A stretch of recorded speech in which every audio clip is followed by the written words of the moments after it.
I'm saying pretty much what is emunah.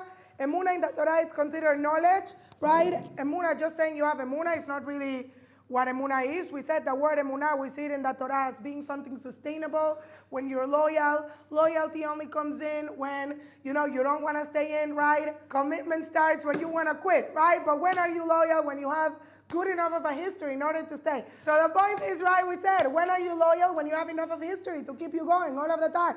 That's emunah. This is why we said there are 3 types of knowledge. There is empirical knowledge, knowledge by transition, right?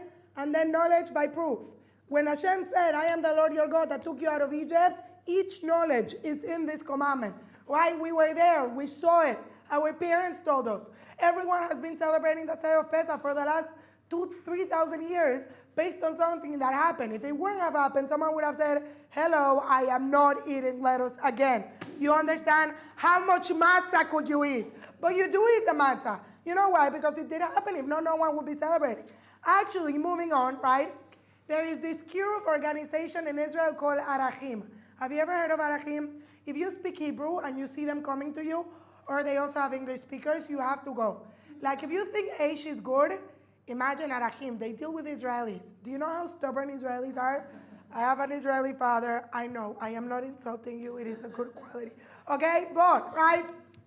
This is like #1 organization of kiruv in the world. So when they go to people and they want to prove that God exists, they're the original ones that invented discovery. Like Aish adapted it, but they invented discovery. So they go to people and they said, and think about the answer really well. They said, imagine in 20 years from now, there's not going to be any Holocaust survivors. None. What are you going to do in order for people to believe you forever that there was a Holocaust?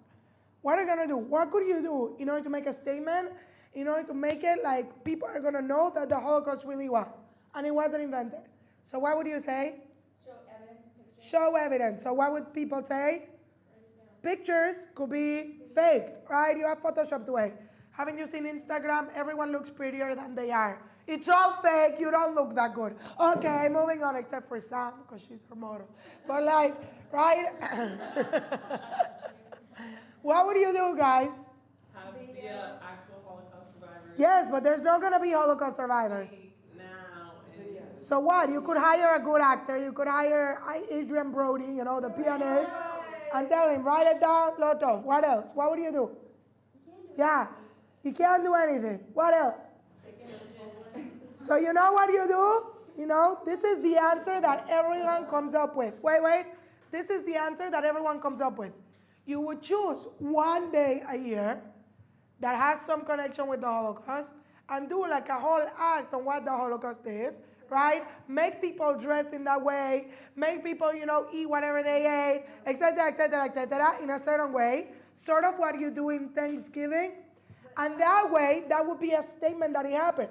Because how would people agree to do this show if it did not happen, right? This is the one way that you would have as a proof that it happened. You would choose one day a week and read these things and do these things, and would be the whole thing dedicated to it, right? Therefore, that's what Hashem did with the Seder of Pesach. As I told you last week, the Seder of Pesach is the mitzvah that is the most mentioned in the whole entire Torah. Because every time you're reliving Pesach, you're reliving the story of yes, we were in Egypt, God took us out, now we have to serve him.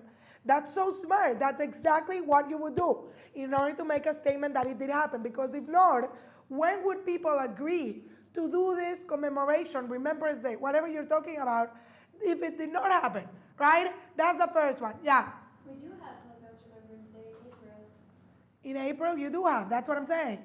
We already have it, but I'm saying, imagine if you want to remember one thing. What would you do? This is what you would do. Yom HaShoah. This is the only thing that you're going to keep after there's no Holocaust survivors, that is going to prove that the Holocaust happened, right?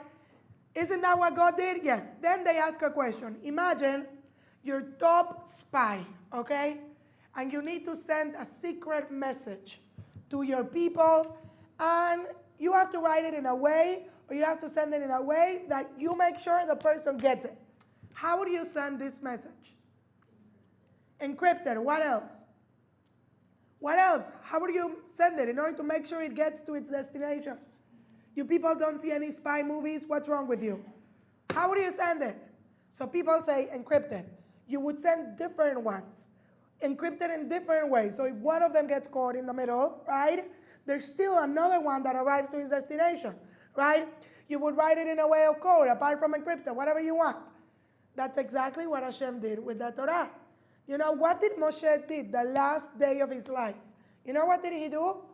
He wrote the Sefer Torah in 12 different books, gave each one to one of the tribes, right, to make sure at least one of them arrived safe. You understand? This is what he made sure. So this is what we use. So it's not like we just saying, I believe. No, we don't believe. There was once a convert that was looking at two men studying Gemara.